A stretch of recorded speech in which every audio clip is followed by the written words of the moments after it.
Bueno, entonces, cuando nosotros decimos violencia vicaria, todo el mundo dice violencia vicaria, eso suena a cura, ¿qué es eso? Vamos a irnos despacio porque no podemos hablar de violencia vicaria sin empezar a hablar de derechos de las mujeres y hablar de violencia. Muchas de nosotras y muchos de nosotros hemos escuchado a nuestros abuelos, a nuestros tíos decir, mis papás tenían peleas y se gritaban, pero no más, eso hacen todas las parejas. O frases como, mi papá se enojaba con mi mamá y no dejaba lo del diario. Mi mamá no sabe cuánto gana mi papá. Mi abuelo falleció y nadie sabía cuántas casas tenía y resultaron 3 familias. Pues todas estas frases muestran conductas determinadas dentro de lo que es la violencia hacia la mujer.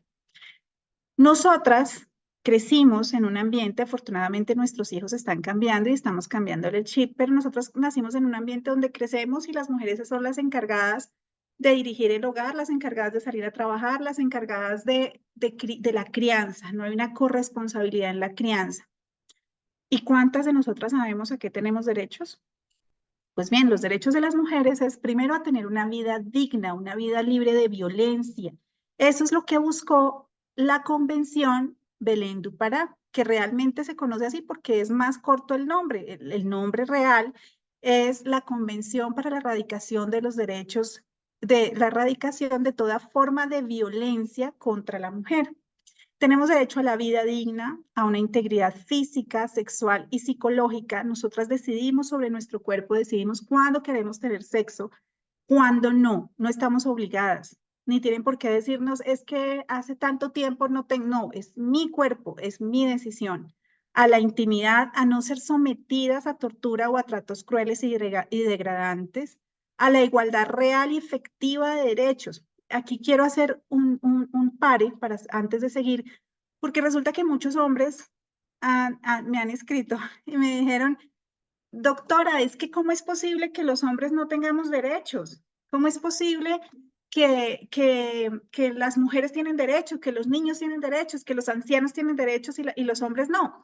Entonces, aquí debemos decir por qué hay derechos especiales y un reforzamiento jurídico en favor de la mujer. Los hombres sí tienen derechos. ¿Dónde están los derechos de los hombres? Los hombres y las mujeres tienen derechos en la Convención Interamericana de Derechos del Hombre y del Ciudadano.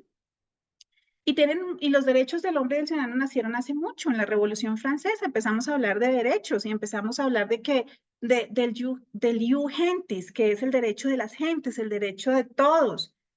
Lo pasa que las mujeres, los hombres fueron criados de una manera donde el hombre más fuerte es el hombre más macho, donde el hombre es el que manda en la casa, el hombre le puede pegar a la mujer. Y de hecho, si nos vamos más atrás, vámonos para el código napoleónico, para el código de Hammurabi. Vámonos a tocar al código de Hammurabi. ¿Cómo era el código de Hammurabi?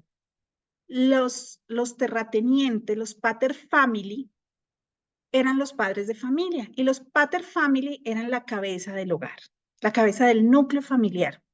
Los pater family tenían a su cargo, tenían los esclavos, las sirvientas, así se llamaba. Es un término despectivo, pero estoy refiriéndome en términos del Código Hammurabi.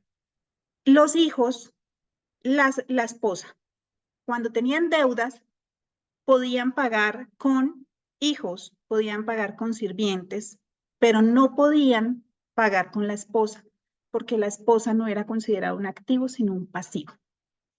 Así de grave ha sido toda la historia de indignidad hacia la mujer.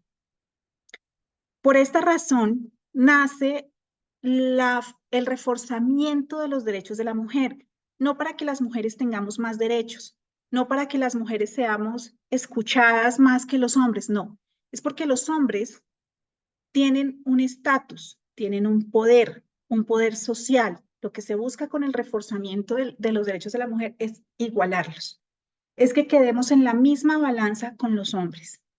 Por eso hablamos acá del derecho a la igualdad real y efectiva. A no ser sometidos, sigamos con los derechos, a no ser sometidos a forma alguna de discriminación, a la libertad y autonomía, Y a la libertad y autonomía hago otro espacio para indicar que nuestro Código Civil, que es de una norma de 1957, en algunos apartes que ya no se aplican, indicaba que para la mujer cuando se casaba, el administrador de los bienes de la mujer era su esposo. Las mujeres no teníamos la administración de los bienes. Y ustedes pueden verificar escrituras públicas de 1950, 1960, 1970, donde decía se presentó, un ejemplo, se presentó Elena Casadiego en compañía de su esposo para firmar la escritura de venta del inmueble de Elena Casadiego. O Elena Casadiego con autorización de su esposo. No se podía administrar los bienes. Por eso hablamos de la libertad y autonomía, el libre desarrollo de la personalidad. A nivel mundial, las mujeres hemos sido sometidas al silencio. En Japón, se mataban a las mujeres que no atendían bien a sus suegros y que eran demasiado coherentes, elocuentes y coherentes. Es decir, que hablaban mucho. Yo creo que hubiera muerto en la horca. Entonces, a la salud. Y a la salud tiene una cápita especial más adelante, porque es muy importante la salud, no solamente física, sino también mental. Y por extensión a sus seres queridos, porque estamos hablando de violencia vicaria. Entonces, por extensión a sus seres queridos, a sus hijos. Y el Estado tiene que garantizarlo cuando existen actos de violencia. A la salud sexual y reproductiva, es decir, a la información, a que se le indique, se nos indique cómo y que no se nos permita decidir cómo queremos protegernos sexualmente, si queremos o no queremos hijos. Eso es la salud sexual y reproductiva. A la seguridad personal, a no ser violentadas. La seguridad personal va de la mano con la vida digna, con una vida libre de violencia. Entonces vamos a hablar de qué es la violencia contra la mujer. Por violencia contra la mujer se entiende cualquier acción u omisión. Acción u omisión, es decir, el hacer o el dejar de hacer un acto que le correspondía. El hacer un golpe, el transferir una vivienda que era de los dos, que era de esposo y esposa o de compañeros permanentes. De este derecho económico nació la afectación a vivienda familiar, que es una protección económica a la mujer, porque los hombres son los que han administrado durante toda la historia los bienes.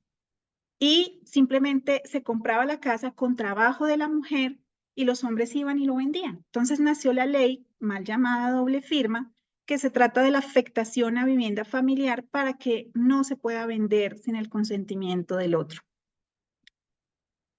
Acción o omisión que le cause muerte, daño o sufrimiento físico, sexual, psicológico, económico o patrimonial por su condición de ser mujer, así como las amenazas de tales actos. Y, por ejemplo, amenazas de que si yo la veo con otro la mato. Si usted se va de mi casa, usted no vuelve a ver los hijos. Ya vamos a ver, esa parte, ese ejemplo es de la violencia vicaria. La coacción significa violencia para ejecutar algo o no ejecutarlo. La coacción tiene que ver con la libre locomoción o la privación arbitraria de la libertad, bien sea que se presente en el ámbito público o en el privado. Un grito en público es igual de grave que un grito en privado. Eso es violencia. Vamos con daño contra la mujer, pero antes de irnos al daño contra la mujer, me voy a saltar de diapositiva porque quiero que comparemos lo siguiente. Por violencia contra la mujer se entiende cualquier acto de acción u omisión que le cause daño o sufrimiento ¿a quién? A la mujer. La violencia vicaria es acción u omisión que genere daño físico, psicológico, emocional, sexual, patrimonial o de cualquier índole. ¿A quién? A familiares. Entonces aquí vemos que es el mismo concepto, el mismo significado, la misma conclusión, pero por extensiones a familiares, dependientes o personas afectivamente significativas para la mujer. ¿Qué es la violencia vicaria? La violencia vicaria es la tercerización de la violencia. Es cuando no se le causa violencia a la mujer de manera directa, sino a su familia, a sus seres queridos, para indirectamente causarle violencia a la mujer. Se le pega a los hijos, porque sabe que si le pega a los hijos, la mujer va a sentir presión psicológica.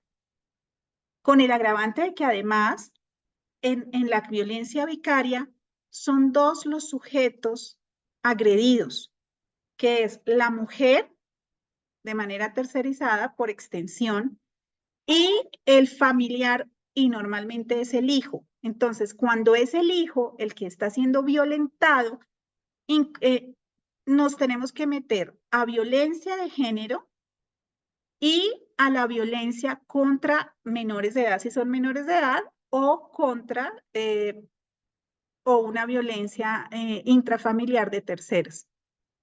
Entonces, nos devolvemos qué es daño contra la mujer. Y este daño contra la mujer es de manera personal, de manera directa contra la mujer o de manera extensiva con la instrumentalización de cualquiera de sus seres queridos que el agresor prefiere, además por la cercanía y por ese poder que tiene y porque tiene la facilidad de ir, recogerlos, de salir con ellos, entonces le causa daño a la mujer a través de sus hijos.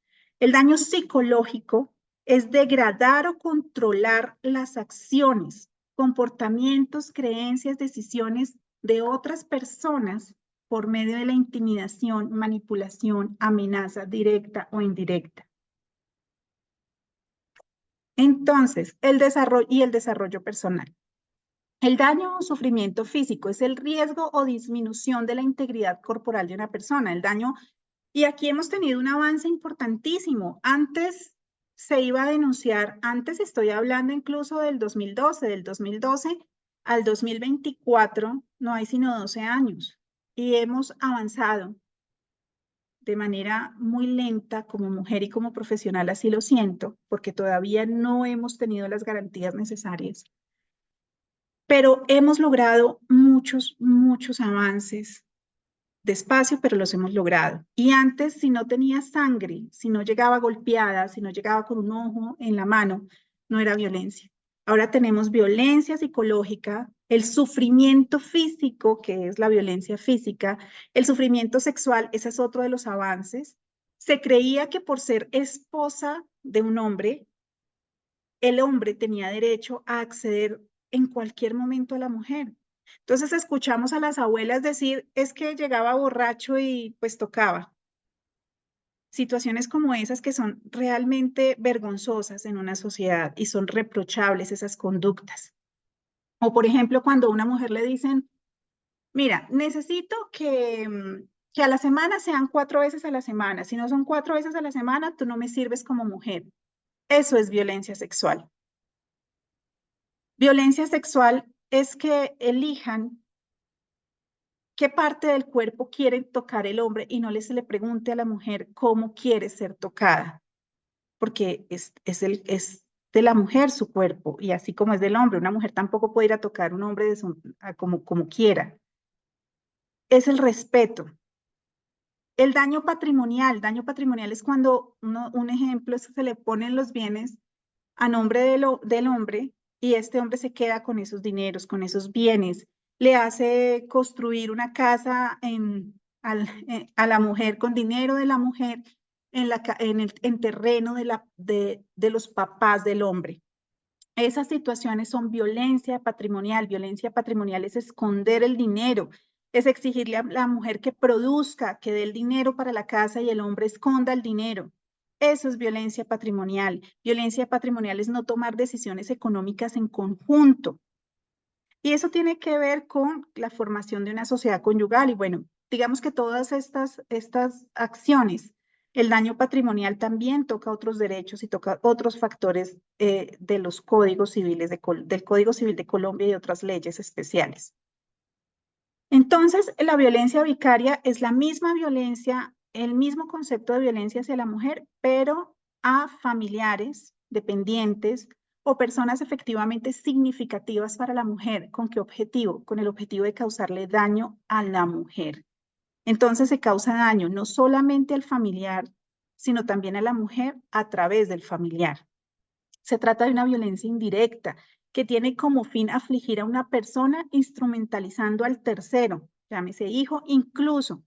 Aquí también hago un pare porque el proyecto de ley que ya pasó el primer debate, el proyecto de ley solamente habla de familia, de personas emocionalmente cercanas a la mujer, pero no habla de mascotas. Y la sentencia 172 del año 2023 integra las mascotas porque existe la familia multiespecie. Entonces también a la mujer se le puede causar daño, violencia psicológica a través de sus seres queridos, de sus seres queridos como lo es una mascota.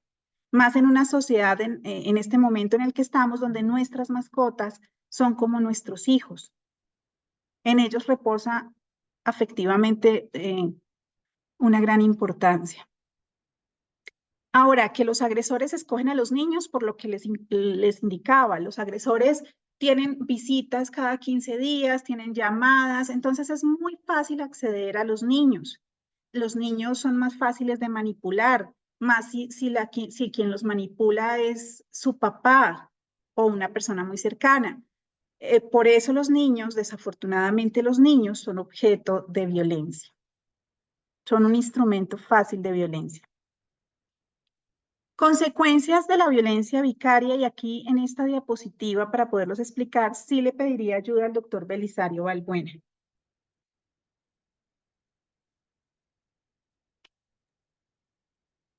Doctor Belisario, ¿está? Antes de que entre el doc, pues sí, aquí voy a presentarlo. Así que, bueno, ya algunos de ustedes lo conocen. El doctor Belisario es psicólogo forense, perito forense, criminalista y maestrante en neurociencias de la conducta. Una persona que nos ha acompañado mucho desde la casa. Estamos muy contentos de tenerlo aquí. Como siempre, es un placer escucharlo y aprender con el doctor. Así que bienvenido y bueno, la sala es de ustedes. Gracias, Natacha. Gracias, doctora Elena Casadiego. En realidad, el honor es mío estar acá compartiendo no solamente conocimiento, sino experiencia en, en este tipo de violencia que ha existido toda la vida, pero que hasta ahorita la estamos decantando. Em, y cuando hacía la presentación Natacha de la doctora Elena, con quien he tenido la oportunidad de trabajar y sigo trabajando, hemos formado un equipo interesante en el derecho de familia. Pues la doctora Elena no solamente lucha por derechos de la mujer, yo creo que hace algo incluso más interesante que eso. Em, Lucha por los derechos de los menores, de los niños, de las niñas, de los adolescentes que son instrumentalizados a través de este tipo de violencia, que es una violencia de género, por supuesto, y ya está absolutamente muy bien explicado eh, en en los comentarios, en las intervenciones que me precedieron, que es antropológica. Es que desde ahí viene la situación, sí, lamentablemente hay que reconocerlo. Si hablamos desde la criminología, si hablamos incluso desde la neurociencia, podemos entender que lastimosamente agresor es masculino y víctima es femenino, y mucho más en este tipo de violencia. Por eso aquí la violencia no es directa contra los niños, las niñas, los seres sintientes, como las mascotas, que coincido absolutamente en que es uno de los elementos que hay que mejorar de ese proyecto de ley que viene del año 2023, que de hecho se los he copiado precisamente en el chat para que ustedes lo tengan. Y y que trae esas consecuencias nefastas, nefastas para los niños, niñas y adolescentes. Empezando por su psiquis, pero no hablemos solamente del tema psicológico, sino en especial neuropsicológico. Esto lastima neuropsicológicamente a los niños. Doc, Esto discúlpame que te interrumpa. Me dicen aquí en el chat que se escucha muy bajito. A ver si puedes de pronto ahí subir el volumen. Gracias. Ok, ¿ahí me escuchan mejor? Sí, se escucha mejor ahí. Sí, doc. Ok. Les decía entonces que este tipo de violencia no solamente tiene unas consecuencias de tipo psicológico, comportamental, sino en especial, y por eso me gusta esta diapositiva, a nivel neurológico. El cerebro de un niño, niña y adolescente aún no está completamente formado, no es como el cerebro suyo, el mío, el de todos los que estamos en este momento participando acá, que podemos superar situaciones fuertes, traumáticas, el rechazo, las malas palabras. Tenemos cómo resolver, ¿sí? Porque más o menos a partir de los 24 años, 25 años, pues ya tenemos el cerebro completamente formado. En un niño o en una niña, no. Entonces, todo lo que se le haga, todo lo que se le diga, todo lo que él o ella vea y grabe en una pequeña estructura que se llama hipocampo, que es el centro de la memoria, que además, y fíjense que curiosamente está en el centro de las emociones o de nuestro cerebro maneja las emociones, que es el sistema límbico, por eso marca, por eso es traumático, pues les genera gran daño. Y la diapositiva incluso se ha quedado corta en la lista, no es solamente trastornos del estado de ánimo, no es solamente depresión, ansiedad, que son como las enfermedades o los trastornos, sí, trastorno es sinónimo de síndrome y síndrome de enfermedad, en especial mental del estado de ánimo, en niños, niñas y adolescentes, sino que también hay sentimientos de culpa, hay confusión, esa confusión que el mismo agresor genera en la víctima directa, que es la mamá, que es la madre, que la quiere hacer sentir como loca, como una exagerada, como que se inventa, lo que Natacha ha ilustrado muchas veces con ejemplos de gaslighting, no le genera solamente un impacto a mamá, le genera también un impacto al niño o a la niña porque él empieza a creer que su mamá puede tener también un problema y que así como le está diciendo su mamá, entonces, lo está diciendo su papá, eh, es la realidad que le está creando en relación con la forma como ve a su mamá. Y mire, es que me hace recordar un caso que he venido acompañando durante muchos años eh, y es de una participante que está acá, que, que aprecio y admiro mucho además porque ha tenido que vivir un tema de violencia vicaria muy fuerte, no solo de alienación, sí, la alienación aún es una situación en discusión, tanto que lastimosamente y hace poco, y yo sé que se lo puede explicar mejor la doctora Elena, eh, una magistrada duda del tema de la alienación, dice que no hay un instrumento para medirla. Resulta que sí lo hay, sí, sí hay. No es fácil, pero sí lo hay. No es un invento nuevo la alienación parental. Viene acuñada más o menos desde la década de los 90, precisamente con un psiquiatra que sufrió de alienación parental, que fue víctima de ese tipo de conductas perversas, malévolas, y hasta ahora estamos avanzando un poco más en lo que concierne. Pero hablando de esa interferencia parental y esas violencias, de esa violencia vicaria, ¿sí? La doctora Margarita, que está acá, identificada, y me impacta porque lo hace con el nombre de su hijo, con Leandro. Ella lo sabe, ella educó, quiso educar a su hijo de la mejor manera posible, con valores, con principios, eh, desde lo que ella misma recibió en casa, pero se encuentra con un papá de un pensamiento liberal, distorsionado, porque dentro de ese pensamiento distorsionado empieza a inducirle al niño, un niño brillante, un niño precioso, eh, primero que no crea en Dios, o que el Dios es otro diferente a un creador o alguien bueno o alguien a quien él puede acudir cuando siente que no puede con todo. eh, y no es solamente que no crea, porque digamos que esas decisiones usted las toma de adulto. Usted de niño no tiene por qué tomar esas decisiones. Usted de niño tiene que recibir afecto, amor, apego seguro, cuidado, que uno de adulto responda a las preguntas. Pero este hombre lo que hacía era tergiversarle la realidad al niño, no solamente en contra de la religión, porque lo enseñó a odiar la religión, a odiarla, sin criterio, ¿sí? Porque usted teniendo criterio puede que cuestione la religión, pero un niño todavía no lo tiene. Y de esa forma, a odiar a su mamá, a, ni siquiera decirle mamá, la llama por el nombre y le da órdenes igual que lo hacía el papá en esa violencia, o sea, la replica. Es un niño que no supera, apenas está entrando en la preadolescencia. Yo lo que soy muy chiquito, es un caso que conozco hace más o menos 8 años, 7 años. eh, y he visto cómo esa influencia ha sido nociva y cómo todavía mamá sigue luchando para protegerlo y seguirlo protegiendo de que precisamente el niño salga del conflicto, que esto no lo dañe.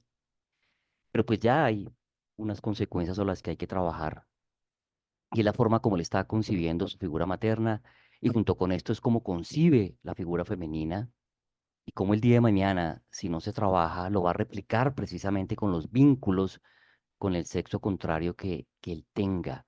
Eso va a ser inevitable porque es que nuestro cerebro es social, necesita interactuar y si le damos mala información al cerebro, si le damos malas experiencias al cerebro, pues las va a replicar, se va a volver un cerebro agresor que por la supervivencia va a tender a maltratar a otros, que no va a ser compasivo y ni siquiera es autocompasivo, que es incluso lo que estamos invitados.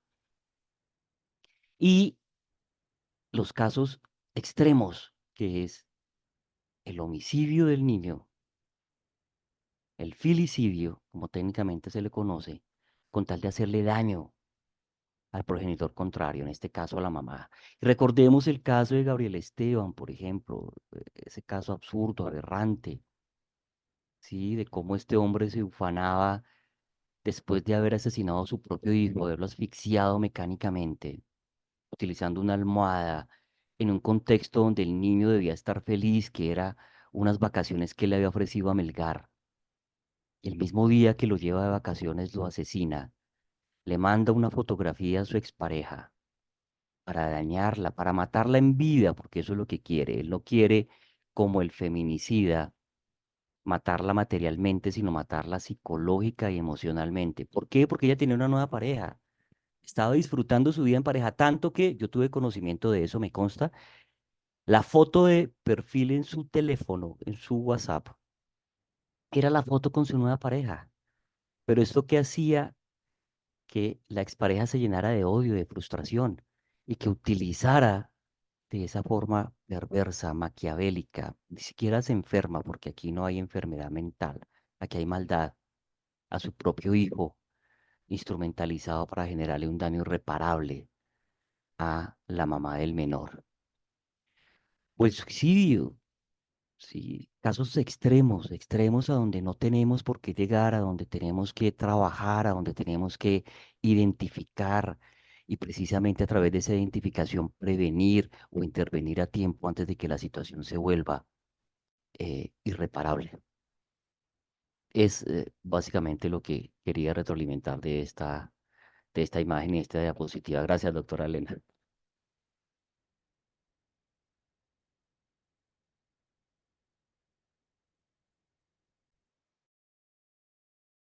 Doctor Belisario, muchas gracias por su apoyo en la diapositiva y en la explicación de todas las consecuencias. ¿Ahí me están escuchando? Sí, doc. te estamos escuchando. Sí, te escucho. Yo, faltando 15 minutitos, te aviso, para que no corras, pues, sino que tengamos, o sea, que tengas como una perspectiva Del tiempo. del tiempo, ¿vale? O sea, Te agradezco. entonces ahí te voy contando, ¿vale? Te agradezco mucho. Creo que está bien medido, pero sí agradezco ese punto de apoyo. Bueno, volviendo al tema de la violencia vicaria, como les explicaba anteriormente, la violencia vicaria no solamente afecta a la mujer, sino afecta al tercero instrumentalizado, que por preferencia es a los niños. Cuando el tercero instrumentalizado es el niño, entonces se encuentra la ponderación de dos personas protegidas constitucionalmente y no se separa la una de la otra, sino que forman un núcleo de personas protegidas, que es la mujer y es el menor, ambos constitucionalmente con protección reforzada. Los niños tienen derechos fundamentales. Si ustedes miran la Constitución Política de Colombia, los únicos que tienen derechos fundamentales, que así lo dice, los niños tienen derechos fundamentales, son los niños, niñas y adolescentes. En el artículo 44 de la Constitución Política se encuentran, y ese artículo 44 de la Constitución Política de Colombia se encuentra desarrollado por varias normas. Dentro de esas normas se encuentra la Ley 1098 del año 2006. Los niños tienen derecho a tener una familia, a no ser separados de ellas, al amor, al cuidado. Cuando hablamos de violencia vicaria, se rompe el amor, se rompe el cuidado, se rompen esos factores, a la libre expresión y expresar su opinión, a ser protegidos contra la violencia moral, contra todo tipo y formas de violencia. Entonces, la violencia vicaria ataca directamente los derechos fundamentales de los menores cuando son los niños, niñas y adolescentes los que están siendo instrumentalizados. Hay una corresponsabilidad, al igual que con las mujeres, existe una corresponsabilidad. Y vamos a hablar de la corresponsabilidad antes de irnos de los derechos de las víctimas. ¿Quiénes son corresponsales? A nivel mundial, todos. Si vamos a revisar las normas a nivel general, busqué 3 países para hacer una comparación. Encontré en España, en México y en Panamá. En México encontré que hubo un proyecto de ley que pretendía reformar el Código Penal Federado en el artículo 343 cuarter. Allá lo dividen de una manera diferente a Colombia. Y el proyecto de ley nos indica que la violencia vicaria es aquella violencia que se ejerce sobre las hijas e hijos, abuelos maternos, abuelos hermanos o familiares y círculos afectivos de una mujer. ¿Para qué? Para herirla, para afectarla, para causarle algún trauma psicológico. Es una violencia ejercida sobre una víctima secundaria a la víctima principal. La víctima principal, ¿cuál es? La mujer. Es esa violencia en la que se quiere afectar y el daño se hace a través por intermedio de terceros. Entonces, aunque la redacción es diferente, el sentido es el mismo en el que tenemos en Colombia. Tenemos en Panamá, en Panamá se presentó un proyecto de ley, el proyecto de ley todavía no se ha convertido en ley, estamos igual que en Colombia, y tampoco se involucran las mascotas. En España en España ya es ley y ya definen y existe en España un departamento exclusivo para la mujer. España está muy avanzado en el tema de violencia de género a la mujer y de violencia vicaria. Esto me dejó emocionadísima. España siempre nos ha llevado en términos de leyes, nos ha llevado un poquito de avance y más, no solamente en las leyes, porque las leyes colombianas son preciosas. Si las leyes colombianas se cumplieran, seríamos un país súper garantista, pero nos faltan no instrumentos porque las leyes en Colombia tienen los instrumentos, pero en la aplicación, las instituciones, desde mi punto de vista como abogada litigante, las instituciones están fallando. En España nos indica que, y hay una publicidad que dice, utiliza a tus hijas e hijos para hacer daño, amenaza con quitártelos, amenaza con matarlos, amenaza, te dice que te dará a donde más te duele, interrumpe los tratamientos médicos de tus hijos e hijas cuando están con él, utiliza los momentos de recogida y retorno del régimen de visitas para insultarte, amenazarte o humillarte, habla mal de ti y de tu familia en presencia de los hijos. Eso es violencia vicaria, es con instrumentalización de los niños, de los hijos. Entonces, cuando me encuentro con esa publicidad, con esa página de España, realmente siento que allá debemos llegar, que Colombia debe llegar a ser tan garantista con las mujeres. Los niños, por preferencia, son los terceros que se usan para ejercer la violencia vicaria, se convierten en el botín de guerra y el agresor solamente tiene en su cabeza, y cuando el doctor Belisario nuevamente intervenga, me dirá si estoy MFT o si estoy ubicada, pero los agresores tienen en su cabeza solamente un objetivo y es hacerle daño a la mujer sin importar el cómo. No le importan los medios, les importa el resultado, el hacerle daño a la mujer. Y no se dan cuenta que con este daño a la mujer están violando todos los derechos de los niños y de las otras personas, porque todos tenemos derechos.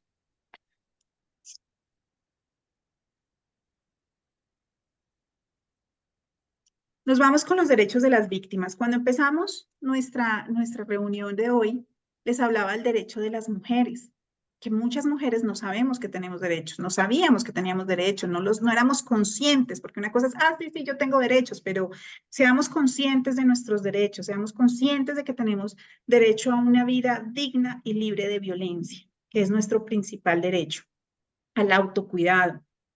Pero los derechos de las víctimas, cuando ya una mujer se convierte en víctima y cuando la víctima es directa o a través de sus hijos o de las personas afectivamente cercanas, tienen derechos. ¿Y los derechos a qué son? Entonces tenemos derecho primero a una sentencia. La sentencia es un instrumento de reparación. Nos encontramos en muchos casos como litigantes en procesos de divorcio donde se solicita el divorcio por tratos crueles y maltratamiento de obra, es decir, por violencia. Y en muchos casos, no en todos, nos encontramos con jueces que dicen concilien. ¿De qué les sirve una sentencia? ¿Para colgarla? ¿Para mandarla a enmarcar?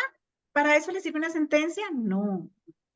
Una sentencia es un instrumento moral de reparación. La ley 1257 del año 2008 dice que la mujer tiene derecho a la reparación, a la verdad y a la reparación. Entonces la sentencia, si está siendo una mujer agredida psicológicamente, si tiene un agresor que le dice, usted está loca, todo lo que está diciendo es mentira, ¿qué le pasa?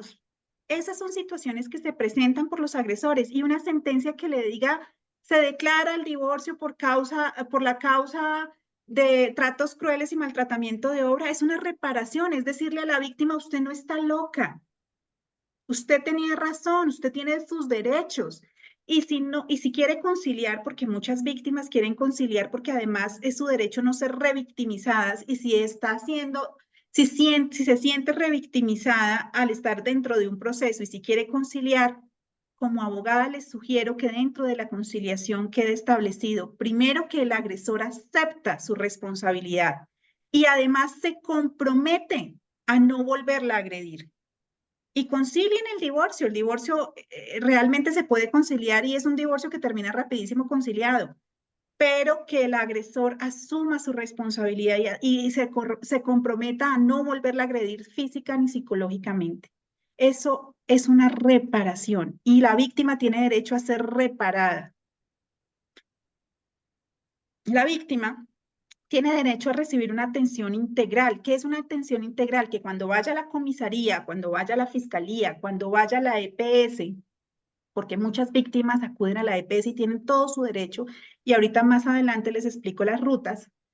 Entonces, cuando vayan a las instituciones, cuando se dirijan a las instituciones a decir, estoy siendo víctima, ayúdeme, tienen derecho a recibir atención integral, atención de médicos si se requiere, atención de psicólogos si se requiere, atención de psiquiatras si se requiere, y no solamente ella, sino su familia, la familia, el tercero que está siendo instrumentalizado dentro de la violencia vicaria. Tienen derecho a recibir una orientación, a que se les diga, que se le diga cómo es la ruta. Eso no se está cumpliendo. Desafortunadamente, la mujer va al médico, a la APS, a la IPS, va al psicólogo de la EPS, asiste al defensor de familia, al comisario de la familia, al ICBF, y no se le está orientando. Y tiene tantos derechos la víctima que incluso estas instituciones le pueden ordenar al agresor que asuma todos los costos de la atención y de la asistencia, costos de asesoría jurídica, costos de médico físico, costos de médico psicólogo, costos de psicología. La psicología está dentro de la salud, dentro del sistema de salud. El psiquiatra.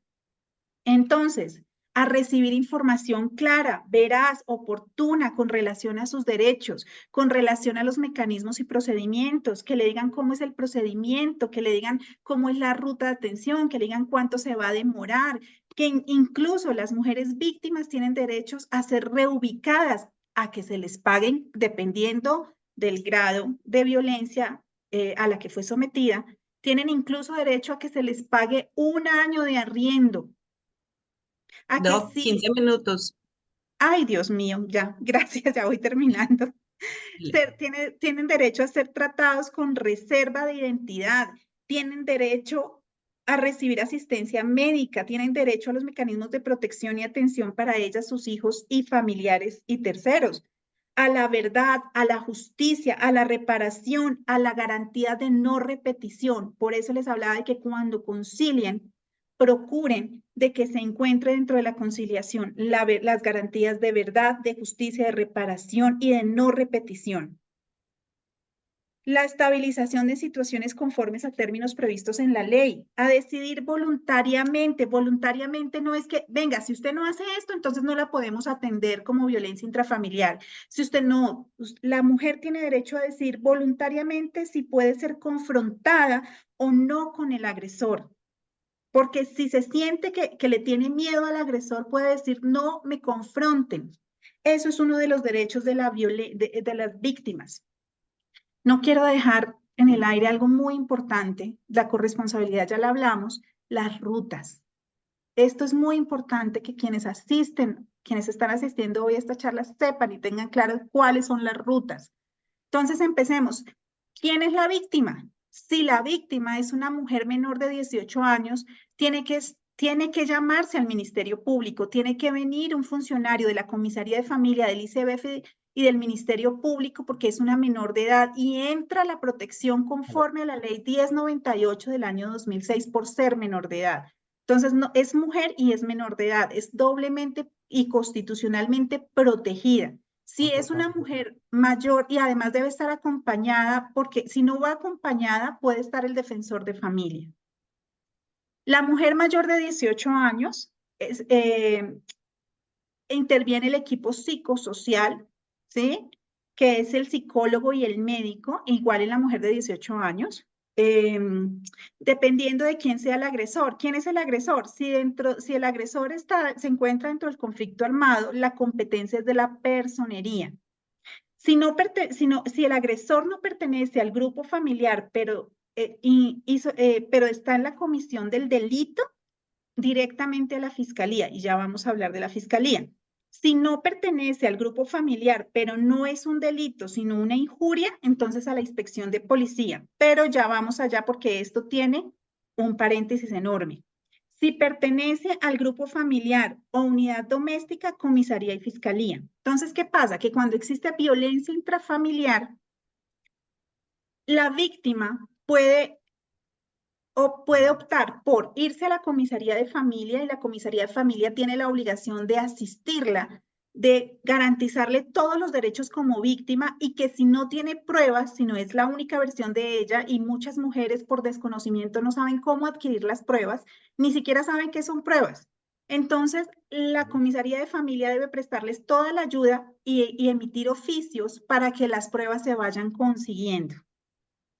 La víctima también puede ir a la fiscalía y colocar directamente la denuncia en la fiscalía. Y aquí quiero tocar un paso muy importante porque, un tema muy importante, resulta que antes del año 2012, la violencia intrafamiliar era querellable. ¿Qué quiere decir? Era un delito menor que tenía que denunciarse como querella dentro de los 6 meses de la última agresión. A partir de la ley 1542 del año 2012, no es un delito querellable. Esto quiere decir que la víctima tiene hasta 5 años para denunciar.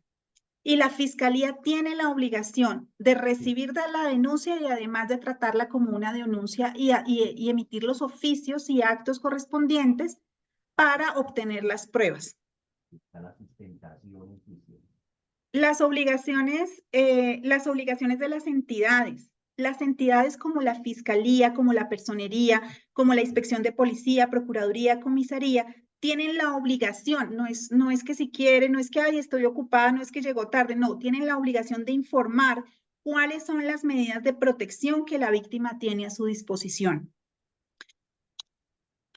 Si la víctima llega con crisis emocional, los funcionarios deben prestar el servicio del equipo psicosocial que acompañará a la víctima en la entrevista. Y otro 50%, una vez le entregue a su abogado, en este caso el doctor Blanco, los informes de base pericial. Doctor Belisario, su merced tiene el micrófono abierto. No, es una gran ventaja que tenemos en defensa. La comisaría debe remitir la víctima a la EPS o a medicina legal. Esto lo hace la comisaría o la fiscalía, cualquiera de los dos. Remiten a donde haya llegado la víctima. Remiten a la víctima a medicina legal para que se haga la correspondiente valoración. Medicina legal no hace la valoración solamente física, sino también psicológica. Y emiten un informe. Ese informe que emite el equipo psicosocial de la comisaría y el informe que emite medicina legal se tiene como un dictamen pericial y tiene todas las formalidades y es plena prueba. Si la víctima solicita las medidas de protección después de haber sido informada plenamente, tiene la comisaría 4 horas o la fiscalía máximo de 4 horas para que se le dé la medida de protección. Sí. Además, las entidades tienen que oficiar a la policía para que se le haga el acompañamiento a las medidas provisionales de la víctima. Y termino con mis medidas de atención. Es de verdad, hay mucho por enseñar, por transmitir, porque este es un delito común, muy común, y es un delito silencioso porque ocurre detrás de la puerta de la casa. Que coordinemos, obviamente. Las medidas de protección son ordenar al agresor el desalojo de la casa de habitación que comparte con la víctima. Ojo, víctimas, no tienen por qué salir de su casa. Normalmente la víctima sale corriendo, coge su maleta, su hijo de brazos y sale corriendo con una maleta de ropa. No, la víctima no tiene por qué salir corriendo. Es el victimario el que debe ser despojado de la casa y es la comisaría de familia la que inmediatamente la mujer coloca la queja. La comisaría de familia debe entregarle un oficio diciéndole al agresor que tiene que desalojar la casa hasta que se realice la audiencia. Ordenar al agresor abstenerse de penetrar en cualquier lugar donde se encuentre la víctima. Muy importante la audiencia. Para que no perturbe, para que no intimide, para que no amenace ni a la víctima ni a su familia. Prohibir al agresor esconder a los niños, incluso cuando en esta violencia vicaria, en este tipo de violencia vicaria, se les suspende al agresor las visitas a sus hijos, para que sus hijos tengan la protección y no sigan siendo víctimas de esa tercerización, de esa instrumentalización.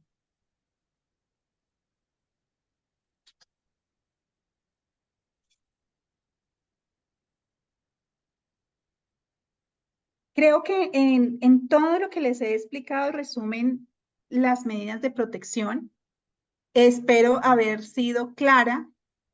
No sé si las preguntas las vamos a desarrollar de una vez, Natacha, o si al final de la conferencia. No, con mucho gusto. Doc, sí, en este momento, entonces abrimos el espacio para que las personitas hagan las preguntas que tengan a la doctora Elena. Lo pueden hacer a través del chat o lo pueden hacer levantando la manito, ¿sí? Ahí donde dice reacciones, pueden levantar la manito y piden la palabra para hacerle la pregunta que tengan a la doctora, ¿sí? Entonces, bueno, vamos a disponer este momento. Leandro, ¿puedes activar tu micrófono? Bueno, Margarita, Sí, mm, hola, hola, bienvenida. buenas noches. Buenas noches a Natasha, al doctor Belisario y a todos los asistentes y a la doctora Casadiego. Digamos que yo soy abogada y para mí, digamos, lo que comenta la doctora, pues es conocido y más o menos he tenido oportunidad de conocer la norma de familia, pero digamos, todo eso está bien cuando en las instituciones, llámese comisaría, defensoría de familia, juzgado, finalmente dicen, oiga, esta señora es víctima de violencia, ¿sí? Y claro, y digamos, si se moviliza todo el sistema para entrar a proteger a la mujer y a los hijos. Pero digamos, en mi caso particular, eh, ninguna autoridad, y créanme que he hecho mis líneas de defensa por todos los lados, alegando que no aplican la perspectiva de género y obviamente, pues diciendo aquí se estaban afectando los intereses, el interés superior de mi hijo, ¿m? Y ni así. Entonces, ¿qué ocurre? He pedido 3 veces medidas de protección, tanto en Medellín como en Bogotá, y y básicamente ni siquiera se pronuncian sobre la medida de protección. Entonces, digamos, la norma está muy bien cuando efectivamente la entidad y la gente que trabaja ahí detecta, sí, aquí tenemos a una víctima, venga, digamos, pongamos a mover todo el sistema, pero en este caso no. Entonces, creo que el tema es cómo lograr, digamos, ese cambio de mentalidad y que efectivamente logre, digamos, visibilizarse esa violencia. Yo nunca, nunca he llegado con un ojo morado, no me ha tocado ir a medicina legal porque me pegó, nada. Todo ha sido violencia psicológica igual hacia mi hijo. Entonces, pues las cosas han quedado ahí, han quedado ahí. Y hoy en día tenemos, el papá y yo, una medida de protección a los dos por violentar verbal, psicológicamente y físicamente a Leandro. Y resulta que yo hace más de año y medio no lo veo, hace más de un año que no hablo con él. Entonces yo digo, ¿cómo puedo violentar a alguien si ni siquiera lo veo? Entonces digamos que ese es el punto, ese es como el tema. Yo no sé si dentro de la violencia vicaria, hablando del tema de la violencia vicaria, ingresa o no el tema de la violencia institucional, que yo aquí lo que he visualizado en todos estos años es una violencia institucional.